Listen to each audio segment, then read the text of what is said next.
It had been a while since my last encounter at the store, and my curiosity had gotten the better of me.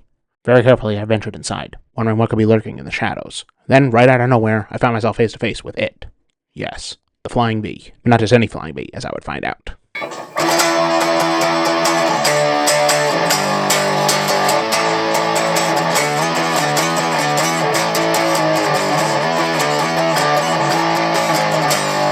Is this a 70s cell-reverse Gibson flying bee? Just popped up against a stool, and then I noticed the headstock. Wait, it's an Epiphone?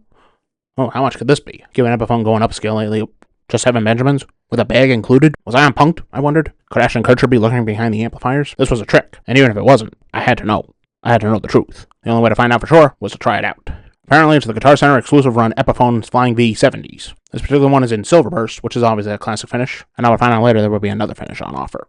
Everybody loves a good flying V, that's for damn sure. So naturally, I had to give this one a shot. I picked it up and immediately felt its very comfortable neck profile, as well as its 2 chrome-covered hum canceller pickups, bridge pickup and neck pickup volumes in a master tone, with the period-correct witch hat knobs, top-mounted output jack, and 3-way toggle switch. Pretty typical Gibson Flying V control layout. The Silver Burst finish carries over to the back of the body, the back of the neck, which also features 6 high-quality Grover tuners, for better tuning accuracy and stability. What was this fingerboard, I wondered? Is it rosewood like most Gibsons and Epiphones, or could it possibly be ebony because of how dark it is? It was then I noticed the neck joint, where the end of the fretboard was popped up, rather than sitting flush against the body. This was a critical detail, as the Gibson Flying Vs of the 1970s had this raised up neck joint, for some reason. Over time, these guitars became revered for their easy playability. Because the fretboard was slightly higher, it meant you could get the action down low, for the fastest riffs and licks. This had to be the reason Kirk Hammett from Metallica's first good guitar was a 1979 black Gibson Flying V, which is now immortalized as an Epiphone signature model for $1,200, double the price of this one. No specs were on the hang tag, and a quick search on my phone showed no specs online either. What was going on? Was this a conspiracy? Were Gibson and Epiphone leaving us mere mortals just to speculate as to what this guitar was? I had to find out for sure, which meant I had to get a strap. You always have to sling a Flying V over your shoulders. I found this interesting riveted, blood-spattered one. It appeared to be long enough, so I snatched it off the hook and made my way back to the Flying V. Right at my feet was that same orange amp I had tried a while ago. This would work for the sake of example. I attached the strap, plugged in, and then tuned up the V. Once I was in tune, I set the amp clean for the arbitrary squeaky clean test. Even though most Flying V players can care less about clean tones, I acknowledged that was still part of the test, so I had to test it for sure.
That's why with the clean settings, I dialed in a nice distorted tone on the orange. And this is where the Flying V finally came into its own.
Oh my goodness, I thought. Nice chunky rhythms as you would expect from any Flying V, Gibson or Epiphone. With crunchy rhythms out of the way, it was time for the leads, like sweep picking, tapping, the plug-in baby setting, and even a secret one. My expectations for leads were super high. This is what the Flying V was meant for.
That secret technique I mentioned?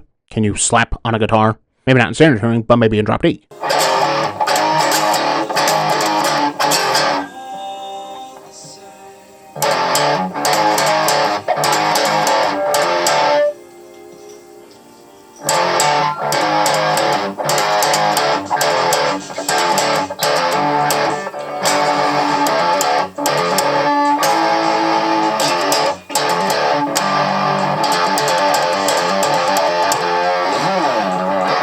After the slap test, I realized, okay, I believe it. There definitely is something magical about the 70s Flying Vs. Also because of the higher fingerboard and neck joint. And Epiphone has expertly captured that in this new Guitar Center exclusive model. And at a price more attainable than most other Epiphones, players are going to love this thing. If only I knew what the specs were. What were the pickups? What wood was the guitar's body made of? What was the fingerboard wood? At least I knew it was handcrafted in China, like most all of Epiphone's high-end models these days. But all I would do to this guitar is adjust the truss rod a little bit, to get the action a bit lower. It seems most guitars that arrive brand new at stores have the action slightly higher than normal. Perhaps to prevent accidental damage or something. Now it has the new Epiphone Flying V70s. I could deduce with slightly lower action, this guitar would be a hell of a player. At the end of the assignment, I went to look for a place to hang the guitar up. Because I had found it on the floor, I didn't know where to hang it up. But I didn't have to think too hard. I mentioned there was another finish. Well, when I looked up, there it was. Tobacco Sunburst. 2 bursts. Silver Burst and Sunburst. I guess variety really is the spice of life. I then put the strap back and began to venture out of the store. Confident in the knowledge that one day, not too far from now, I will be adding a 70s Flying V to my arsenal.